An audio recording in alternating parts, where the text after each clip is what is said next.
Okay, just for the people online, so the question is about how people are trying to overcome the issues of beavers. Is it interacting with people or just Specifically urban. in specific area, urban interaction with people? And, Thanks for the question, Diggy. That's really good. So I think there's two ways of looking at this. One thing we found when that article went out in the Guardian about urban beavers being released, we actually anticipated that we were going to get a deluge of like complaints and people just saying this is a ridiculous idea and what are you talking about? This is awful. But actually, we were amazed by the positive reception that it got pretty much across the capital. It was on BBC Radio 2, BBC Radio 6. They had like people were like absolutely buzzing about it. That beavers actually might be able to be returned to an urban environment. So I think the initial sort of stigmas that we were expecting didn't actually come to fruition. But there's certainly, with a beaver that can manipulate the landscape in the way that it can, there will certainly be conflict issues. Dogs is a good one. I think dogs is a whole situation in the urban context in itself. We've seen the issue with fipronil and ground nesting birds and dogs. So I think dog walking in itself needs a whole strategy of how we can work with dog walkers to encourage more nature-friendly behaviours. And if we could throw beavers in that narrative as well, that would be amazing. But I think, even with water voles and aquatic invertebrates, there's a whole body of work I think should be addressed, focusing on the dog lobby. But overall, I think if you look across Berlin, for example, there was actually quite a lot of when trees started to be felled by beavers unexpectedly, there was actually quite a lot of anger. But once the management plans were put into place and they are actually now very well accepted. In Vancouver, they very much celebrated the school trips every day to the ponds that have beavers in. So I think overall, any problems that arise with beavers can be overcome with pretty simple measures. And overall, I think people are pretty excited by it in general because there's no other species on the planet, I think, that demonstrates ecological recovery more than the beaver. So if we can bring that into the urban setting, I kind of see it as a positive thing, really. But yeah, thank you. Cool. Have we got any questions for Sarah Knight, either online or in person?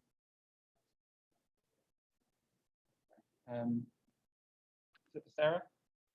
Yeah, go ahead. So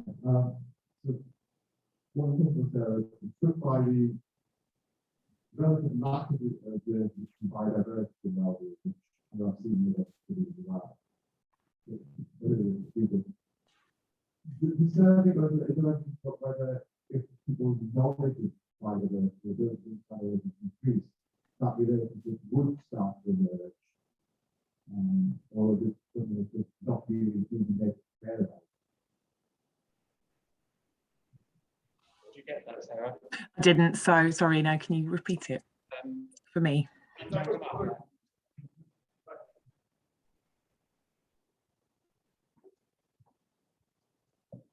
Hi, Sarah. I'll take my mic. Hello. So the question was, I was struck by the lack of relationship between biodiversity and well-being in what you said was showing in the data, which I've seen in other well-being studies as well. And what I was wondering was whether, if we were to do the sort of things we've been talking about in other parts of this talk, improving people's, the general public's ability to perceive and understand biodiversity, do we think we'd start to see a relationship there, or do we think that's something that just won't exist? If that makes sense. Thanks. Yeah, it's a really, really interesting question. Thank you. Let me just think of what we know so far. So I think in studies that have looked at this, people's ability to perceive biodiversity correctly, I think there's a mix of research that shows this ability, and I think people that are more connected to nature are better able to perceive biodiversity than those that aren't. And there's another body of research that shows that perceived biodiversity is more related to well-being than actual biodiversity. So I think my answer to your question is probably yes. If people are better able to perceive it, then they're more likely to gain well-being benefits from it. And I think from a practical point of view, I think some of the speakers have really shown really great examples of it, is this kind of improving interaction and the kind of fascination that people feel with biodiversity. Actual kind of learning and interaction with biodiversity can be a real good mechanism to increase nature connectedness, to then really leverage the well-being benefits that people will get from biodiversity. So I think yes. Thank you, Sarah. We've got one question online from Matthew. Let's go ahead with that.